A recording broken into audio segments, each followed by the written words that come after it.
They didn't just cancel my 18th birthday, they erased me from the family. That night, sitting in the dark, I decided to disappear from their lives completely. The silence in my room was deafening, a cold clarity settling over me after 18 years of being invisible. The air felt heavy with unspoken disappointments, and for the first time, I finally understood everything. I'd been holding on to this story for 5 years, wondering if I should ever tell it. But after everything, I think people deserve to know what happens when parents play favorites and expect the responsible child to just accept crumbs forever. Growing up, I was the invisible one. My younger sister, Sarah, was our family's star, the golden child who could do no wrong. She was 2 years younger, naturally outgoing, and Mom, Evelyn, and Dad, David, just beamed with pride around her. Me? I was quieter, more studious, happier with books than parties, solitude over constant socializing. To Evelyn and David, this made me hard to understand, and eventually, hard to prioritize. Sarah learned early that tears were currency in our house. A well-timed tantrum could flip any situation in her favor. Birthdays, holidays, vacations, everything revolved around keeping Sarah happy. My accomplishments got brief nods, while hers warranted celebrations that lasted for days. I was 12, Sarah 10, when I won first place in a regional science fair. 3 meticulous months went into documenting plant growth. My parents attended the ceremony, but the car ride home was all Sarah complaining about being bored. By the time we pulled into the driveway, Dad suggested we skip the celebratory dinner we'd planned because Sarah wanted pizza and a movie instead. My trophy ended up on a shelf in my bedroom, never mentioned again. Sarah's participation ribbon from a local art contest, though? That hung in the living room for 6 months. This pattern just kept going through my teenage years. Honor roll for me? Sarah needed new clothes for a dance. Academic decathlon team? Sarah's choir concert took priority. When I started working part-time at 16 to save for college, my parents praised Sarah for maintaining a C average, trying her best despite her busy social calendar. I learned to expect nothing, to want even less. My emotional survival depended on detachment, building walls so high their indifference couldn't wound me anymore.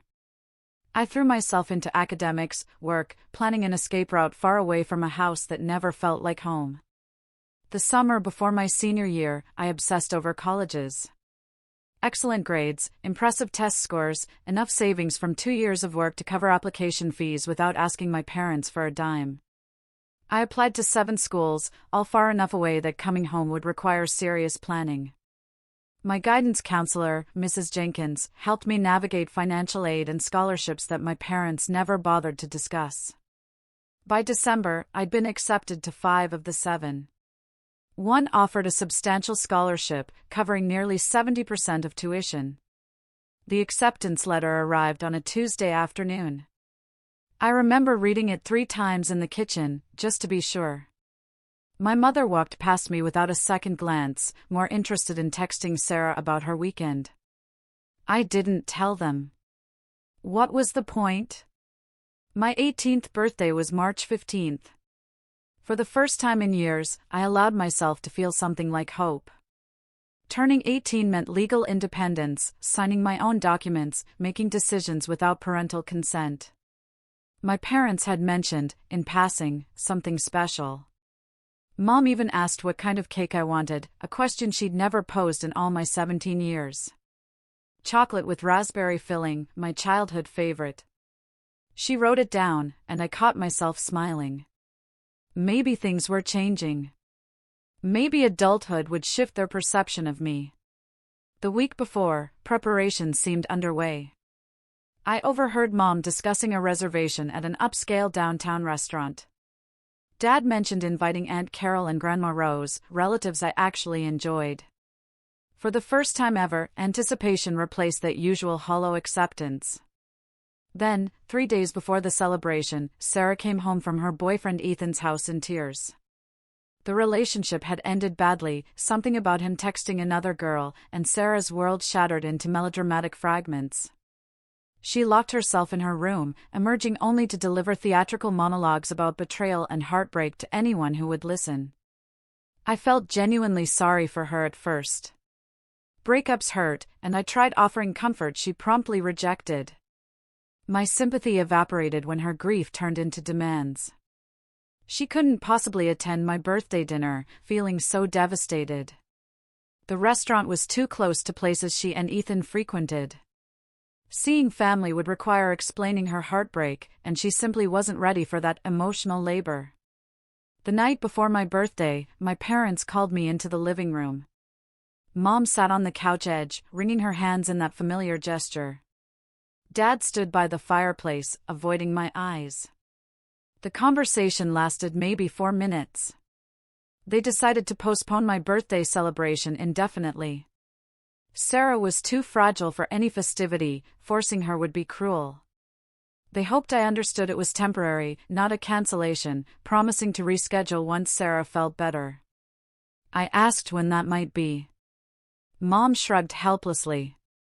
Grief, she explained, operated on its own timeline. Dad added that family needed to support each other during difficult times, implying my disappointment was selfish compared to Sarah's romantic tragedy.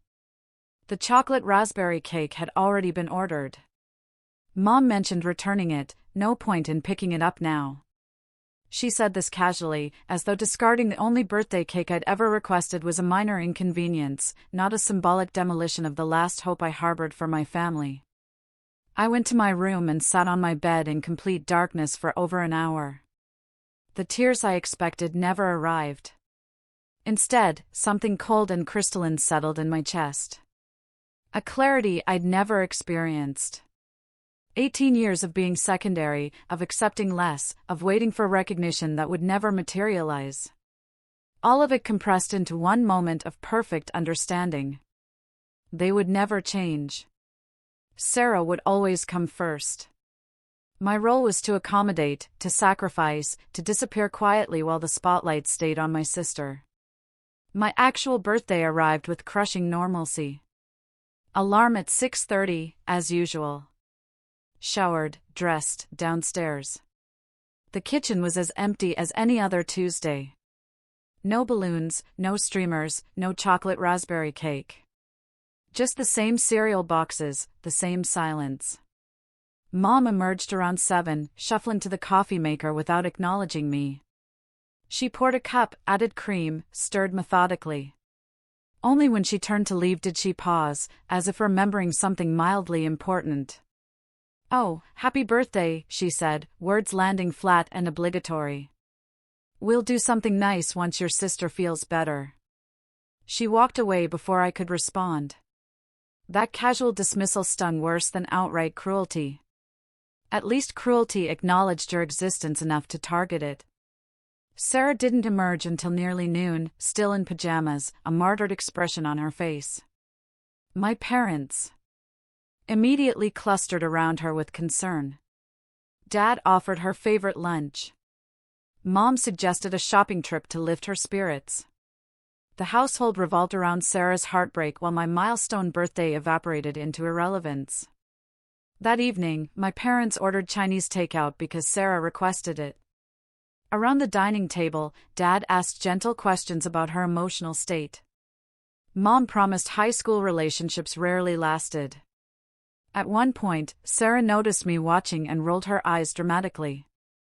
"God, stop staring at me like that. I'm going through something really hard, and you're making it worse." My parents nodded sympathetically. Dad suggested I give my sister space. Mom added that empathy meant putting others' needs before your own, a lesson she apparently believed I still needed to learn. I excused myself early, claiming homework that didn't exist. In my room, I pulled out the shoebox where I kept important documents and started taking inventory. Birth certificate, check. Social security card, check. The savings account statements I'd secretly printed at the library, check. A life assembled in fragments, hidden from people who wouldn't notice its absence. The following week brought more indignities. Sarah's recovery required constant entertainment, movie nights she selected, restaurant dinners she preferred, shopping excursions where my parents bought her comfort items while I trailed behind carrying bags. My birthday was never mentioned again. The chocolate raspberry cake remained unclaimed at the bakery until it was discarded. I threw myself into senior year activities with renewed intensity. Student Council, National Honor Society, preparation for the academic awards ceremony. My teachers praised my dedication, oblivious to its source. They saw a motivated student pursuing excellence. They couldn't see the girl using achievement as armor against a family that refused to notice her. Mrs. Jenkins, my guidance counselor, became an unexpected ally. She sensed something was wrong, though I never explicitly detailed my home situation. During our college planning sessions, she asked careful questions about family support and financial resources. My vague answers apparently told her everything. Some students need to build their own paths, she said one afternoon, sliding a folder of independent scholarship applications across her desk. There's no shame in that. Sometimes the strongest people are the ones who learn early that they can only rely on themselves. Her words validated something I'd known instinctively but never heard articulated. Self-reliance wasn't a flaw or dysfunction. It was a survival skill, honed through necessity, and it would serve me far better than waiting for support that would never materialize. The scholarship applications consumed my February evenings. Each essay required careful crafting, stories of overcoming obstacles that I edited to remove specific family details while preserving emotional authenticity. I wrote about learning independence, about developing resilience, about understanding that external validation mattered less than internal conviction.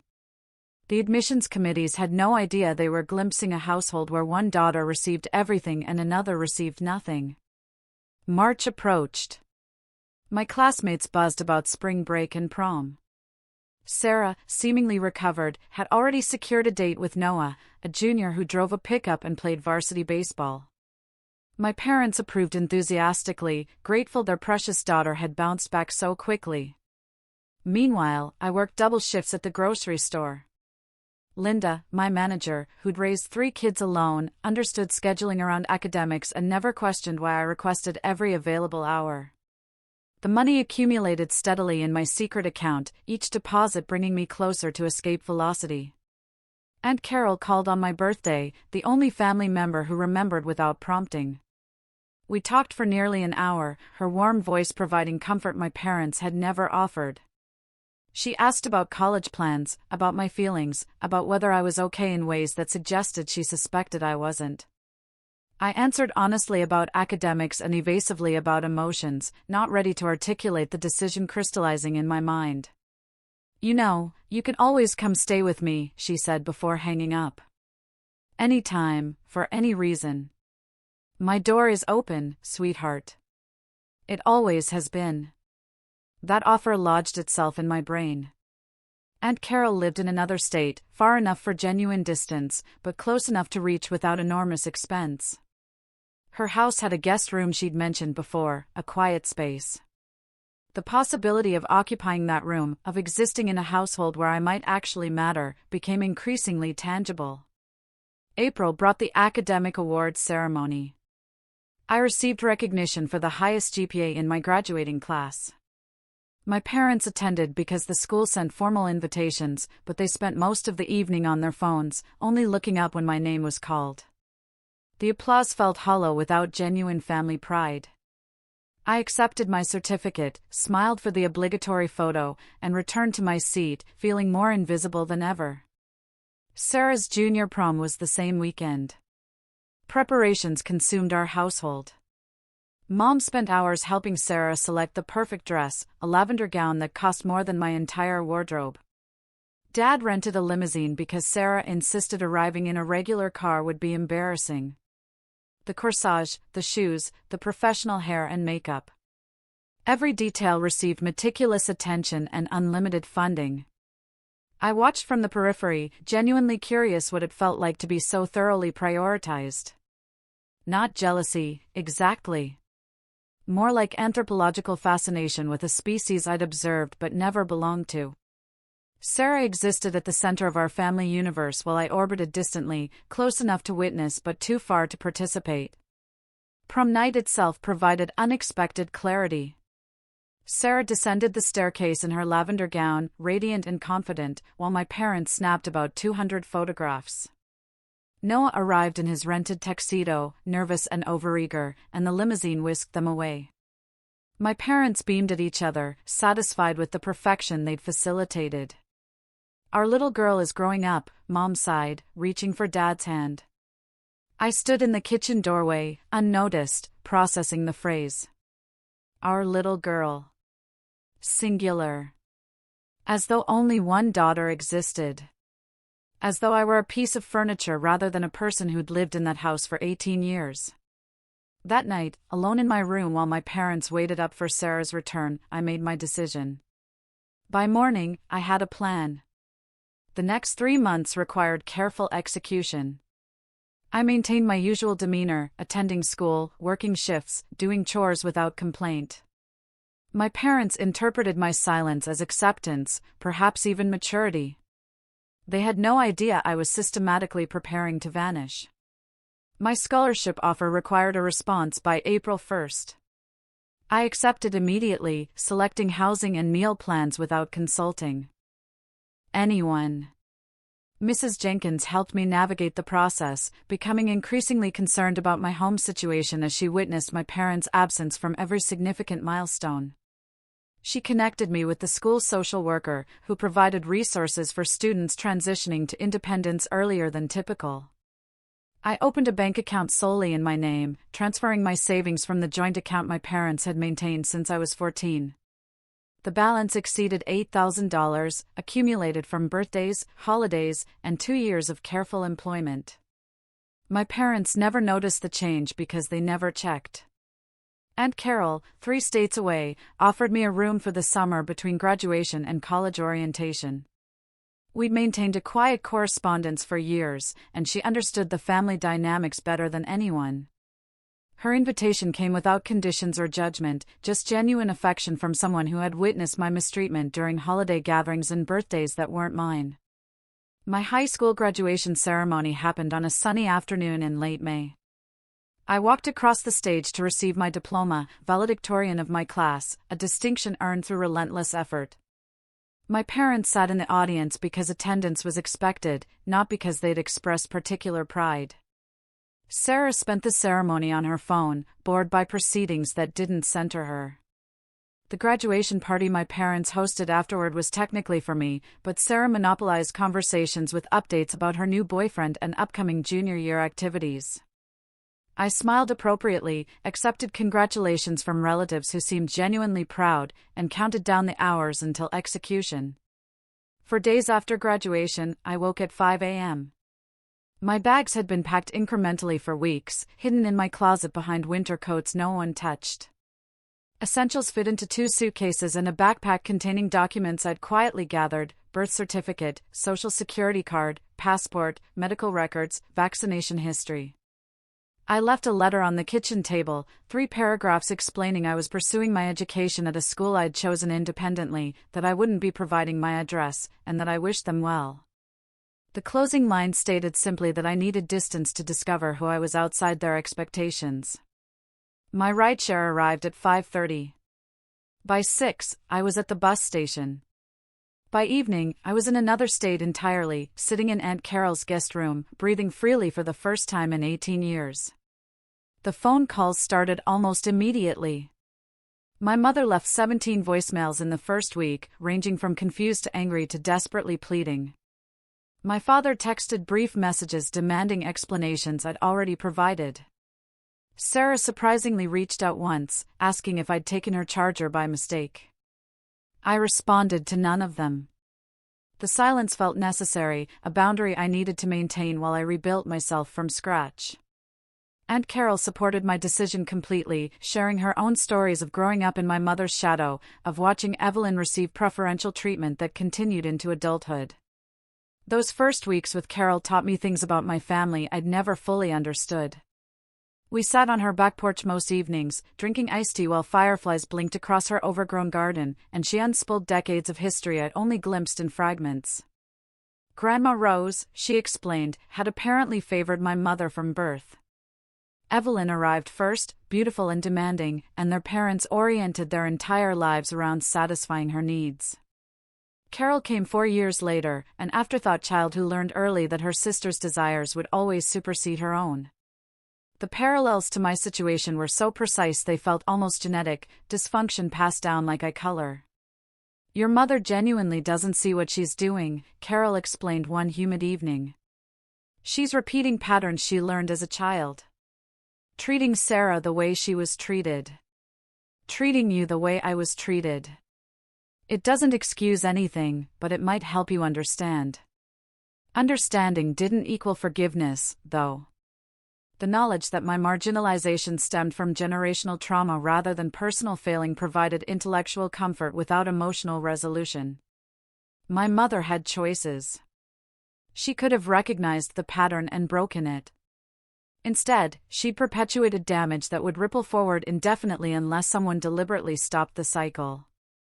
I decided to be that someone. Whatever family I eventually built would operate on different principles entirely. Carol's house became a sanctuary in ways I hadn't anticipated. She worked as a freelance graphic designer, keeping irregular hours that suited my own adjustment period. We cooked meals together, experimented with recipes, laughed at failures, and celebrated successes.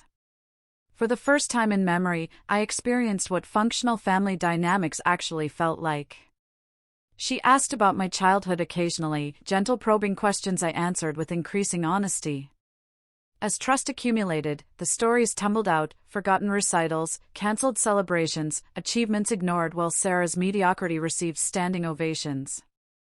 Carol listened without judgment, occasionally sharing parallel experiences from her own upbringing, building a bridge between our generations of neglect.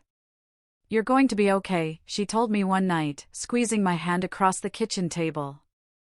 "Better than okay. You're going to be extraordinary because you've already survived things that would have broken lesser people." Her faith in me felt like oxygen after years of suffocation. I carried those words with me through the summer, through orientation, through the terrifying excitement of starting college in a place where nobody knew my history or my family. My mother was the pretty one, the charming one, the daughter who'd inherited their parents' attention so completely that Carol had moved 3 states away the moment she turned 18 and never looked back. History, it seemed, repeated itself with uncomfortable precision. College began in August, and I discovered something remarkable: I was capable of happiness. Without constant comparison to Sarah, without perpetual reminders of my inadequacy, I flourished in ways I'd never imagined. My professors appreciated my work ethic. My roommate, Chloe, became a genuine friend. I joined study groups in campus organizations, building a social network that valued my contributions rather than tolerating my presence. Chloe, a cheerful girl from Oregon, noticed my reluctance to discuss family during our first weeks. She'd grown up in a household so different from mine that her descriptions sounded fictional. Parents who attended every event, siblings who genuinely supported each other, holiday gatherings filled with warmth rather than obligation. I listened to her stories with fascination, glimpsing possibilities I'd assumed existed only in television shows. "You never talk about home," she observed one evening while we studied. "I've told you everything about my family, but I don't even know if you have siblings." The question hung in the air while I debated how much to reveal. Chloe had proven herself trustworthy in small ways, and the burden of secrecy had grown exhausting. "I have a sister," I admitted finally. "We're not close. My parents and I aren't close either. I basically raised myself, and then I left the moment I legally could." Chloe absorbed this without the pity I'd feared. Instead, she nodded slowly, as if puzzle pieces were clicking into place. "That explains a lot, actually. The way you double-check everything, like you're used to nobody else catching mistakes. The way you seem surprised when people remember things you mentioned. You're not used to being paid attention to." Her observation cut deeper than intended.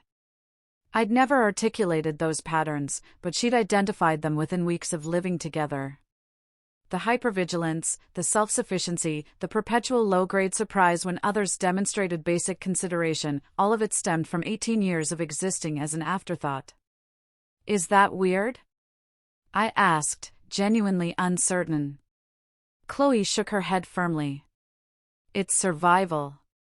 You adapted to your environment, but you're in a different environment now. So maybe you can adapt again. Start expecting people to care and see what happens. Her advice sounded simple but felt revolutionary. Expecting care required vulnerability I'd spent years armoring against. Opening myself to potential support meant opening myself to potential disappointment. The risk felt enormous, the reward uncertain, but I tried. Slowly, cautiously, I began trusting that the friendships forming around me might actually last. I accepted invitations to study groups without assuming ulterior motives. I shared personal details without bracing for them to be used against me. The process felt like learning a new language, awkward and stumbling at first, gradually becoming more natural with practice. The academic environment challenged me intellectually, while independence challenged me emotionally. Learning to exist without seeking approval took conscious effort. Unlearning patterns established over 18 years of conditional affection. Therapy helped enormously, provided through the university's counseling center where a patient professional named Dr. Harrison helped me understand that my family's dysfunction wasn't my fault or my responsibility to fix. Dr. Harrison specialized in students from difficult family backgrounds, and our sessions became anchors in my weekly schedule. She helped me recognize the difference between healthy self-reliance and defensive isolation, between appropriate boundaries and walls that prevented genuine connection. The work was slow and sometimes painful, excavating childhood wounds I'd buried. Your family taught you that love was conditional and scarce, she explained during one particularly difficult session. That you had to earn affection through performance, and even then it might be withdrawn arbitrarily. Those lessons are hard to unlearn, but they're not true. Love doesn't work that way in healthy relationships. I carried her words like talismans. When classmates praised my contributions, I practiced accepting compliments without deflection. When friends invited me to gatherings, I attended without assuming my presence was merely tolerated. Each small victory over ingrained insecurity felt like reclaiming territory I'd surrendered long ago. Back home, things were apparently unraveling. Aunt Carol provided occasional updates gleaned from family gatherings I no longer attended and conversations with relatives still in contact with my parents. The information arrived in fragments, pieces of a puzzle I observed from a safe distance. Without me to handle household logistics, my parents discovered exactly how much invisible labor I'd performed. Laundry piled up because I'd maintained the washing schedule. Bills arrived late because I'd organized paperwork and reminded them of due dates. The refrigerator contained expired food because I'd tracked groceries and meal planned. Sarah, accustomed to a household that functioned smoothly around her needs, struggled. Her senior year coincided with my parents' increasing inability to manage daily operations. College applications required attention they couldn't provide. Recommendation letters needed tracking they couldn't maintain. Deadlines approached that they failed to anticipate. My mother apparently mentioned to Carol that she'd never realized how much I contributed until I stopped contributing entirely. The observation arrived too late to matter and too self-serving to impress me. Sarah's college acceptances reflected the chaos. She'd applied to 3 schools, submitted applications after deadlines, and received 0 scholarship offers. My parents, who'd assumed college funding would magically materialize, faced the reality of full tuition payments they couldn't afford. My father's income, comfortable but not extravagant, couldn't stretch to cover expenses they'd never planned for. The irony wasn't lost on me. My parents had invested so heavily in Sarah's present happiness that they'd neglected her future entirely. Meanwhile, I'd invested in my own future precisely because no one else would. Grandma Rose passed away during my sophomore year. She left a modest inheritance divided among her grandchildren. My share arrived directly, deposited into my bank account without parental involvement. Sarah's share went into a trust my parents couldn't access, a stipulation Grandma had apparently added after learning about my departure and the circumstances. The funeral marked my first return to my hometown in nearly 2 years. I attended for Grandma Rose specifically, a woman who'd always slipped me extra birthday money and whispered she was proud of me when no one else was listening. Her loss genuinely grieved me in ways my family's absence never had. My parents approached me at the reception, their faces arranged in expressions I couldn't quite categorize. My mother looked older, lines around her eyes that hadn't existed 2 years prior. My father seemed smaller, diminished in ways that extended beyond physical appearance. The conversation they attempted was awkward and ultimately pointless.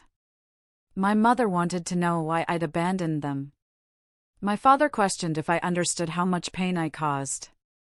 Sarah notably avoided me entirely, surrounded by relatives less interested in her drama than they'd once been.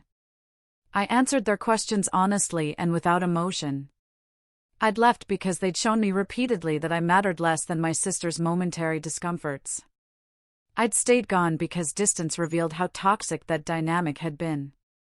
I wished them no ill will, but I also had no interest in resuming a relationship built on inequality and neglect. My mother cried. My father grew defensive.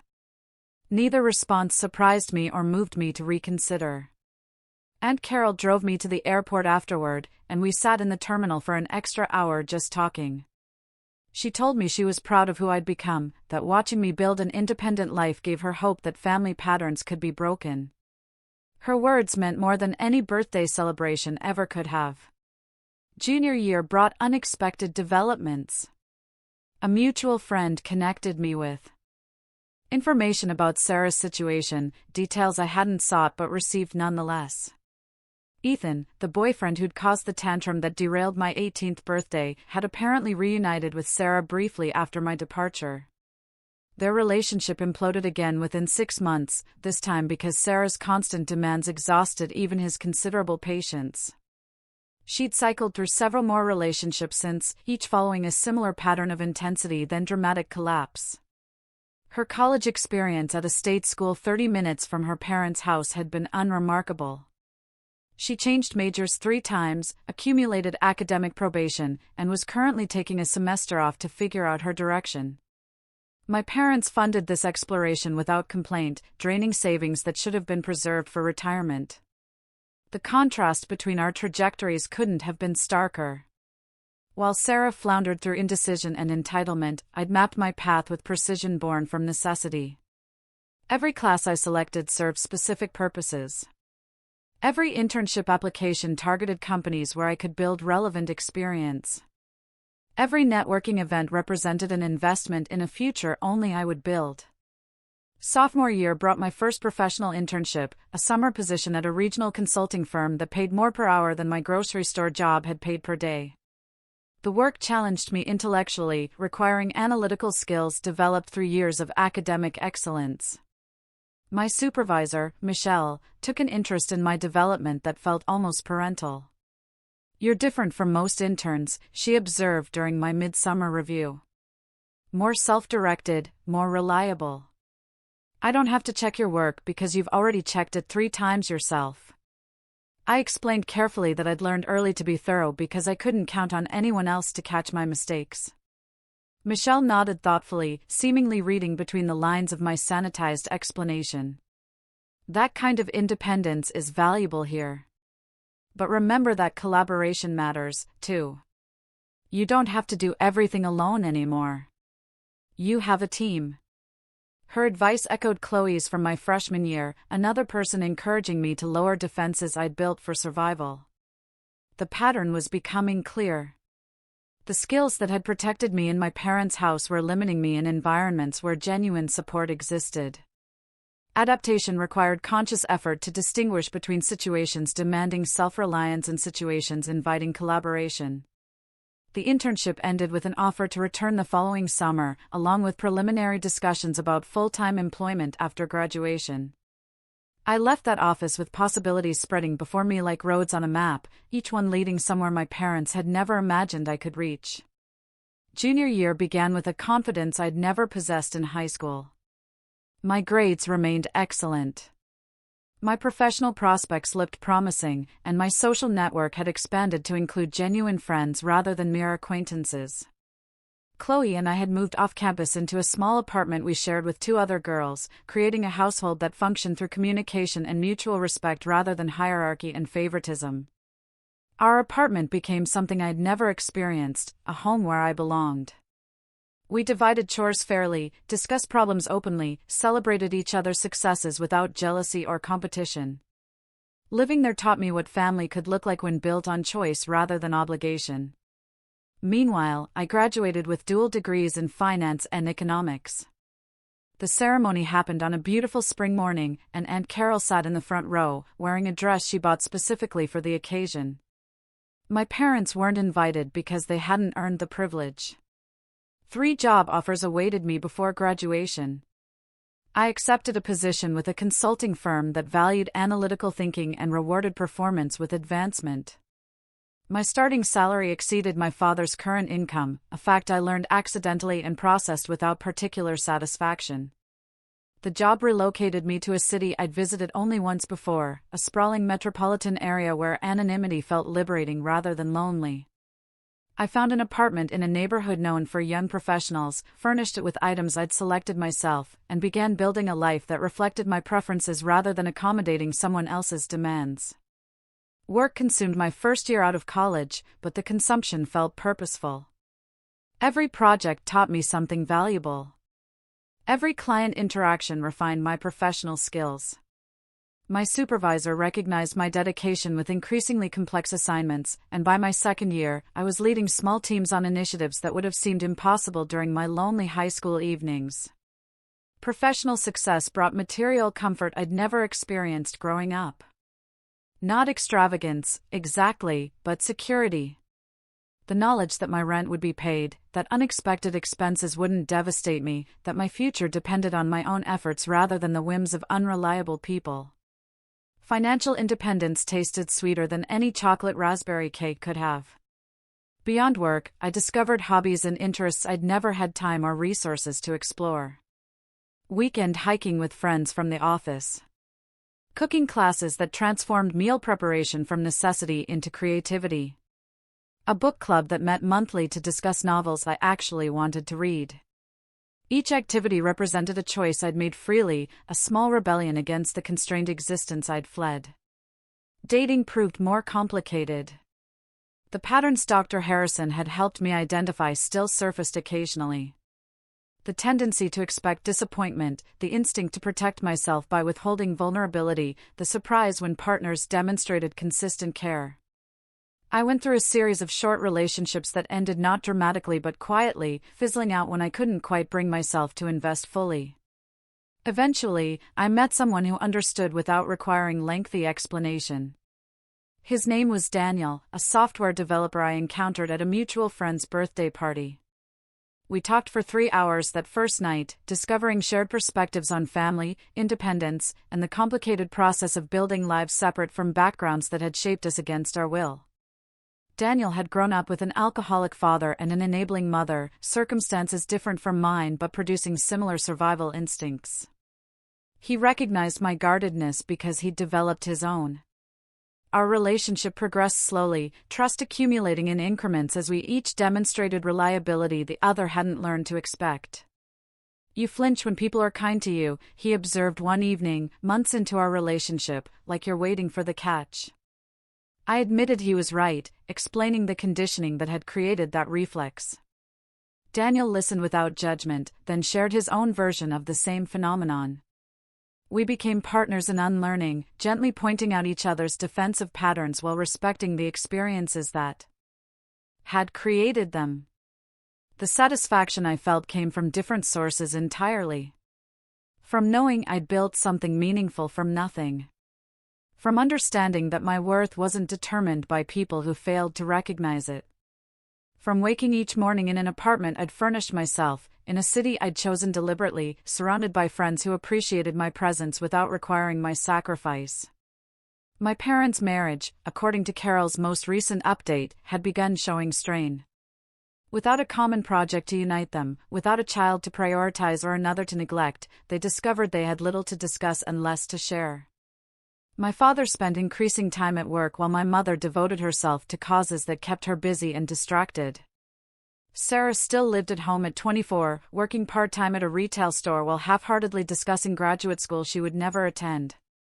The princess of my childhood had become a cautionary tale about what happens when parents prioritize comfort over capability, when they shield children from consequences rather than preparing them for reality.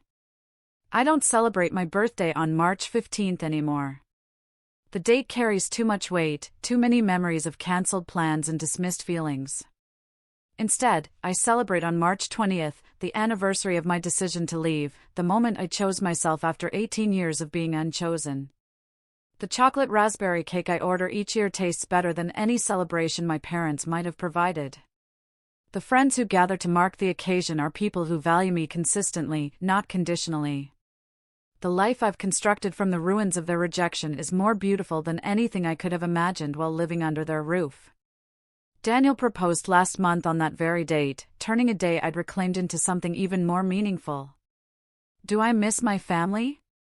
Sometimes, late at night, occasionally. I wonder what might have been if they treated me fairly. If my 18th birthday had happened as planned, if I'd felt welcome enough to stay. But those thoughts fade quickly, replaced by gratitude for the clarity their neglect ultimately provided. They taught me through their failures exactly what I deserved. They demonstrated through their choices precisely what I needed to refuse. They gave me through their absence the gift of recognizing my own value. My mother still reaches out periodically. Birthday cards arrive at Aunt Carol's address, forwarded without opening. Emails appear in an inbox I check monthly at most. The messages have shifted over time, from demanding to pleading, to something approaching genuine remorse, though I suspect the remorse relates more to their current circumstances than to their past behavior. Last month, a letter arrived that I actually read. My mother wrote about therapy she'd started, about realizations she'd reached regarding her parenting failures, about hope that someday I might consider reconciliation. The letter was 3 pages long, handwritten on stationery I remembered from childhood, spotted with what might have been tears or might have been rain. I put it in a drawer with the others I've accumulated over 5 years. Maybe someday I'll respond. Maybe I'll allow them back into my life in some limited capacity, with boundaries firmly established and expectations carefully managed. Maybe healing is possible for all of us eventually. But that's a decision for future me to make. Present me is busy living the life I created, appreciating the family I've chosen, celebrating birthdays that actually happen as planned. My parents canceled my 18th birthday for my sister's tantrum, so I quietly moved out and watched their perfect life fall apart without me. Turns out I was the one holding everything together all along. And now that I've stopped, they're finally starting to understand what they lost. The lesson here isn't about revenge, though I understand why it might appear that way. The lesson is about recognizing when you're giving more than you're receiving. When your presence is exploited rather than appreciated. When the people who should love you unconditionally have attached so many conditions that love becomes unrecognizable. Walking away was the hardest thing I've ever done, and simultaneously the best decision I've ever made. 5 years later, I have 0 regrets about leaving and 0 obligations to return. If you're hearing this and recognizing patterns from your own life, I hope my story provides some clarity. You deserve to be chosen. You deserve to be celebrated. You deserve a birthday cake that actually gets eaten. And if the people who should provide those things refuse to do so, you have every right to find others who will. What would you have done in my shoes?